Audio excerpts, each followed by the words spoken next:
லகரம் டிவி நேயர்கள் அனைவருக்கும் வணக்கம்.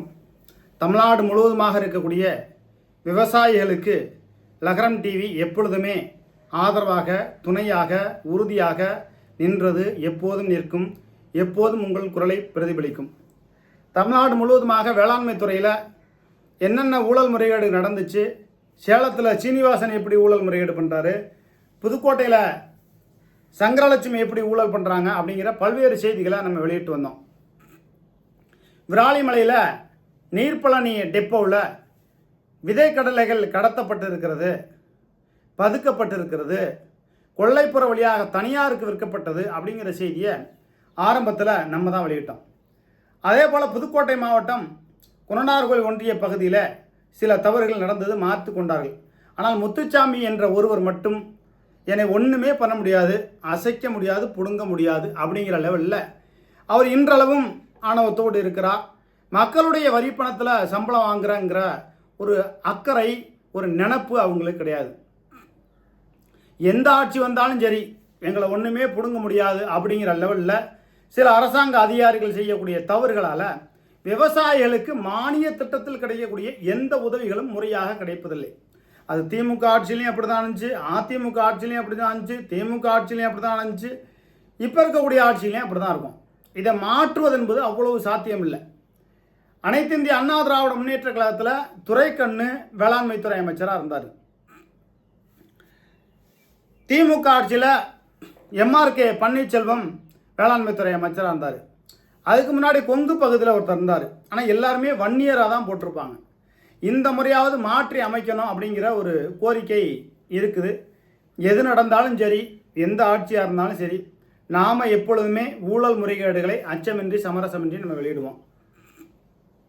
இதில் சங்கரலட்சுமி என்ன பண்ணியிருக்காங்க, புதுக்கோட்டை மாவட்டம் குளத்தூர் வட்டம் மலையடிப்பட்டிங்கிற கிராமத்தில், கிளையூர் ஊராட்சியை சார்ந்த மலையடிப்பட்டிங்கிற கிராமத்தில் ஒரு உலர்களம் அமைத்திருக்கிறார்கள். அது ஒரு குளத்துக்குள்ளே அமைச்சிருக்காங்க.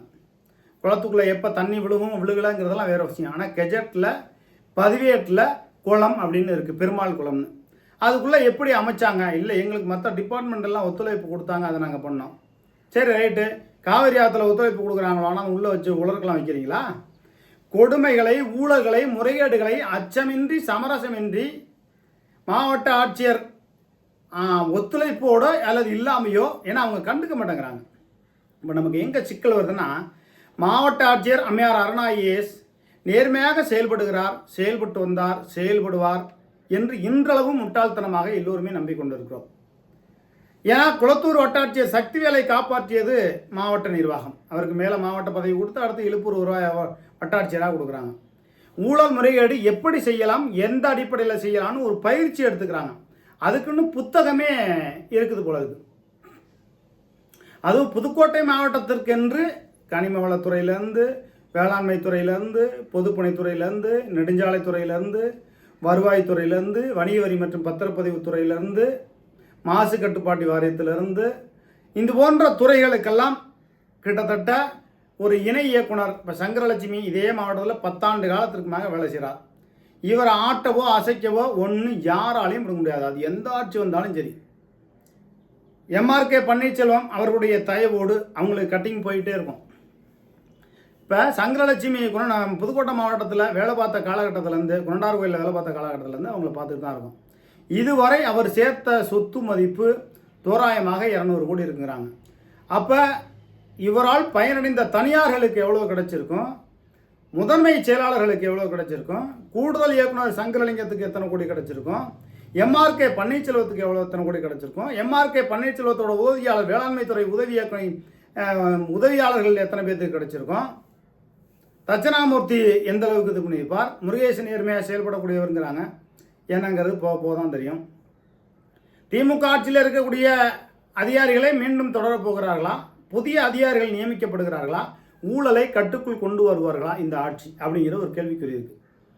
என்ஓசியில் புதுக்கோட்டையில் இருக்கக்கூடிய சங்கரலட்சுமி அரசாங்கத்திற்கு தோராயமாக 500 கோடி ரூபாய் அரசாங்கத்திற்கு பொருளாதார இழப்பை ஏற்படுத்தியிருக்கிறார்.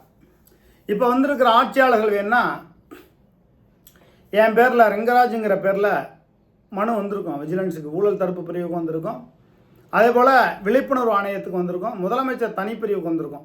எல்லா மனுக்களையும் கோரிக்கை மனுக்களையும் இவங்க நடவடிக்கை எடுத்து புதுக்கோட்டையில் வேளாண்மை துறையில் வேலை பார்க்கக்கூடிய சங்கரலட்சுமி இணை இயக்குனரை தற்காலிகமாக பணி நீக்கம் செய்துவிட்டு அவர் சம்பந்தப்பட்ட என்ஓசி கோப்புகளை முறைப்படி ஆய்வு செய்தார்களேயானால் நிச்சயமாக சங்கரலட்சுமி மட்டும் இல்லை, முதன்மை செயலாளர் வரை எம்ஆர்கே பன்னீர்செல்வம் வரை சிக்குவார்கள்.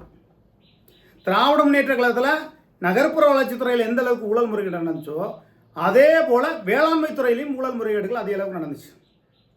இப்போ இந்த ஊழல் முறைகேடுகளை தட்டி கேட்கணும் அப்படின்னு நம்ம போன்றவர்கள் நினைச்சா திமுக மாவட்ட செயலர்களை வச்சு மிரட்டுறது, இந்த மாதிரியான வேலைகளை சங்கரலட்சுமி செஞ்சாங்க.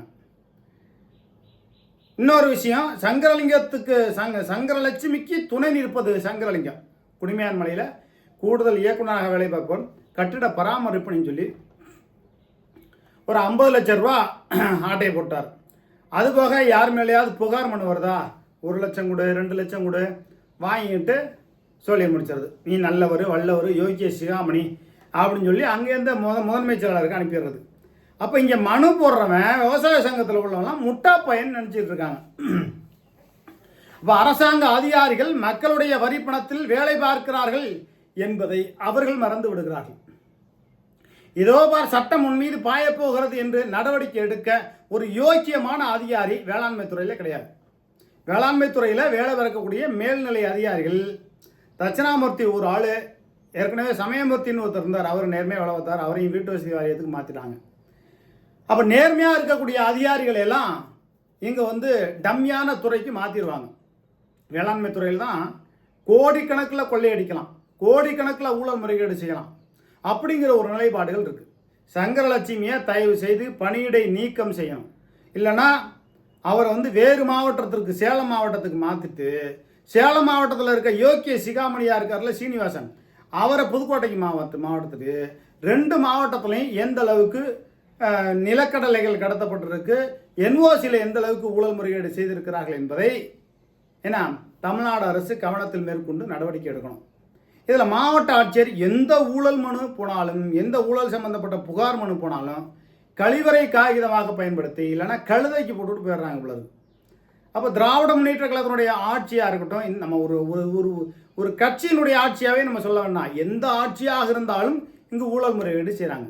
ஒரு கட்சியை நம்ம சொல்லி குற்றம் சொல்லி பிரயோஜனமே இல்லை. அது திமுகவாக இருக்கட்டும், அதிமுகவாக இருக்கட்டும், இப்போ இருக்க கட்சியாக இருக்கட்டும். அரசாங்கத்தினுடைய அதிகாரிகள் முதன்மை செயலாளர்கள் ஊழலுக்கு துணை போகிற போக்கு இருந்தால் இந்த தமிழ்நாட்டிலே மக்கள் வரி பணம் தொடர்ந்து விரயமாக்கப்படும். தமிழ்நாடு முழுவதுமாக இருக்கக்கூடிய விவசாயிகளுக்கு நான் சொல்கிறேன், என்னுடைய நம்பரை நான் சொல்கிறேன், 73 588 12 613. இந்த நம்பருக்கு நீங்கள் தொடர்பு கொண்டு உங்கள் பகுதியிலே ஏழை எளிய விவசாயிகளுடைய வயிற்றில் அடித்து பிழைக்கிறாங்களா, அதாவது அரசாங்க அதிகாரிகள் ஏழை எளிய விவசாயிகள் அது வயிற்றில் அடித்து பிழைச்சா பரவாயில்ல, வெளிநாடுகளில் சொத்து சேர்க்கறதுக்கு தன்னுடைய பெண்டு பிள்ளைகளை 200 பவுன் 300 பவுன் போட்டு கட்டி கொடுக்கறதுக்கு ஏழை எளிய மக்களுடைய வயிற்றில் அடிக்கிறாங்க. நான் கஷ்டப்படுறேன், ₹1 எடுத்துக்கிறேன் 2 எடுத்துக்கிறேன்னா விவசாயிகள் விட்டுருவாங்க. ஆனால் இவர்கள் சொத்து பெரிய அளவுக்கு சொத்து சேர்ப்பதற்கும் ஆடம்பர பங்களா கட்டுவதற்கும் ஏழை எளிய விவசாயிகளுடைய வயிற்றில் அடித்து பிழைக்கிறாங்க. இந்த வேளாண்மை துறையில் இருக்கக்கூடிய புதுக்கோட்டை மாவட்டத்தில் இருக்கக்கூடிய சங்கரலட்சுமி, சேலம் மாவட்டத்தில் இருக்கக்கூடிய சீனிவாசனம். ஆக வேளாண்மை துறையில் நடக்கக்கூடிய ஊழல் முறைகேடுகளை அச்சமின்றி சமரசமின்றி நம்ம தொடர்ந்து செய்தி வெளியிட்டுக் கொண்டிருக்கிறோம். லகரம் டிவி சேனல் 4ஆம் ஆண்டில் அடித்து வைக்கிறது.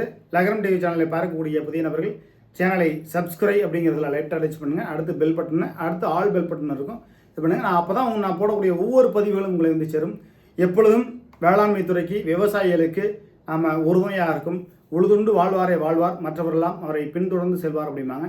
நம்ம ஏழை எளிய நடுத்தர விவசாயிகளை பின்தொடர்ந்து செல்வோம், அவர்களை தெய்வமாக வணங்குவோம். நன்றி, வணக்கம்.